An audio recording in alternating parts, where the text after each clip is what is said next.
Setelah terlepas dari belenggu kolonialisme Belanda, Republik Indonesia mewarisi banyak persoalan di bidang ketenagakerjaan.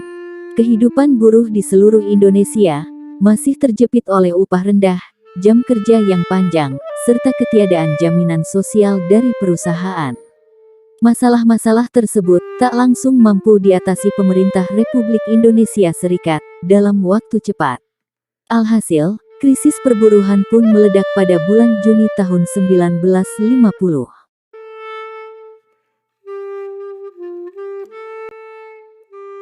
Aksi mogok kerja buruh secara massal berlangsung nyaris di seluruh Indonesia, bukan cuma di Pulau Jawa. Pemogokan ini mengejutkan pemerintah, sebab jumlahnya begitu banyak. Arsip Kementerian Perburuhan menyebutkan, sepanjang Juni tahun 1950, diketahui setidaknya terjadi 59 pemogokan yang tersebar di berbagai daerah. Aksi mogok kerja massal ini dilakukan para pekerja di perusahaan swasta maupun lembaga negara. Semua buruh yang mogok menuntut penambahan upah harian atau bulanan, pemberian tunjangan kemahalan, tunjangan lebaran, serta pesangon bagi mereka yang diberhentikan secara sepihak. Bukan cuma buruh perusahaan swasta, pemogokan juga dilakukan oleh para pegawai pemerintah. Dalam laporan berjudul Situasi Perburuhan Dalam dan Luar Negeri Juni 1950, Kementerian Perburuhan menyebutkan sebagai berikut. Pada waktu belakangan ini, timbul pula pemogokan dalam kalangan pegawai negeri, karena terlambat mendapat gaji, antara lain pegawai-pegawai Jawatan Penerangan Kabupaten Ciamis dan Tasikmalaya, dan guru-guru di Tapanuli Utara, Langsa Aceh, dan Bogor.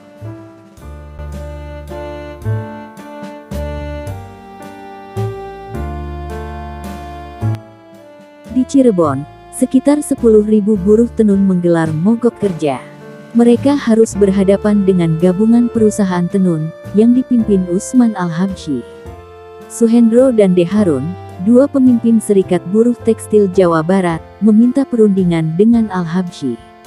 Tetapi, Al-Habsyi baru mau berunding setelah Lebaran Idul Fitri.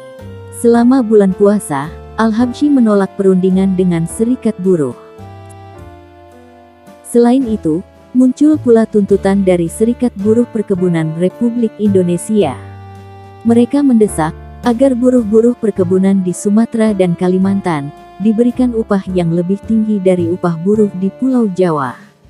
Tuntutan lain yang disampaikan adalah pemberian jaminan sosial yang meliputi dana hari tua, kesehatan, pendidikan, perumahan, kesejahteraan bayi, dan hadiah lebaran.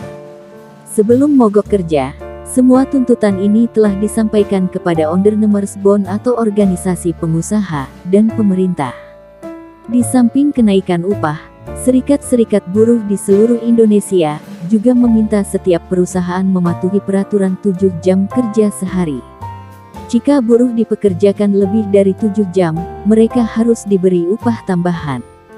Seperti diberitakan dalam Koran Pedoman edisi tanggal 2 Juni 1950, Serikat Buruh Penggilingan Cianjur memprotes majikan mereka yang tidak tertib pada peraturan jam kerja ini.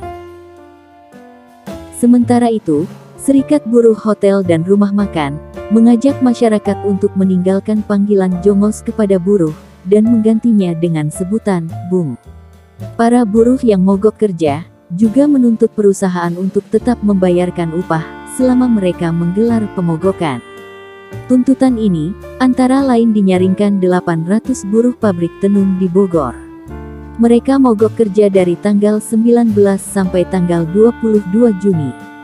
Selama 4 hari tak bekerja itu, mereka meminta gaji hariannya tetap diberikan.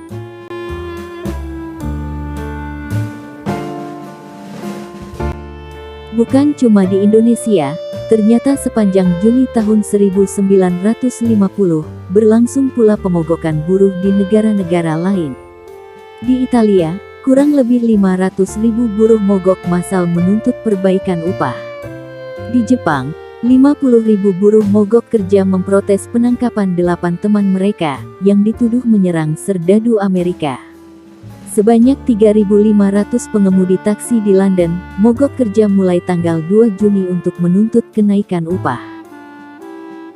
Antara gerakan buruh di luar negeri dengan Serikat Buruh Indonesia juga saling mendukung. Melalui Surat Kabar Nasional edisi 10 Juni, SOPSI, atau Sentral Organisasi Buruh Seluruh Indonesia, menyatakan solidaritas kepada para buruh di India yang mogok kerja untuk menentang undang-undang pemerintah Nehru yang anti buruh.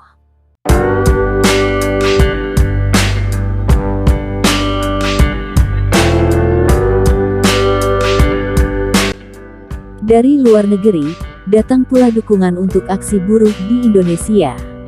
Organisasi buruh di Belanda mengirimkan sejumlah uang kepada Serikat Buruh di Indonesia sebagai tanda solidaritas.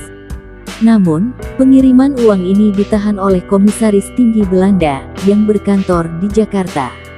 Para pemimpin SOPSI pun melayangkan protes, menuntut uang kiriman itu secepatnya diserahkan kepada mereka. Salah satu jalan keluar yang diambil pemerintah untuk mengatasi mogok kerja massal ini adalah dengan membentuk kantor urusan perselisihan perburuhan pada tanggal 1 Oktober. Kantor ini berada di dalam Kementerian Perburuhan, dengan tugas antara lain, mengurusi pertikaian buruh dengan pengusaha, serta menerima pengaduan dari kedua pihak. Bersamaan dengan itu, larangan mogok kerja juga diatasi dengan melibatkan kekuatan militer. Perusahaan-perusahaan yang buruhnya mogok kerja, juga mulai mengalah. Secara bertahap, tuntutan-tuntutan yang diajukan kelompok buruh dipenuhi satu persatu. Seperti diberitakan Antara pada edisi 6 Juni, lebih kurang 1.400 buruh Goodyear menuntut kenaikan upah dan jaminan hari tua. Dalam perundingan pertama, tuntutan kenaikan upah ditolak mentah-mentah oleh perusahaan. Sementara tuntutan dana jaminan hari tua akan dipenuhi, asalkan pemerintah sudah mengeluarkan undang-undang yang mengatur soal itu. Keputusan tersebut tidak bisa diterima para pekerja di perusahaan Goodyear. Mereka mendesak perundingan ulang. Dan, di pertemuan kedua, Goodyear melunak. Perusahaan ini setuju menaikkan upah bulanan buruh, rata-rata sebesar 30%. Semua buruh, juga akan diberi uang makan harian. Pemogokan buruh, terus terjadi hingga tahun-tahun berikutnya. Sistem kerja yang dinilai tidak adil oleh kaum buruh, masih menjadi penyebab utama aksi mogok kerja massal.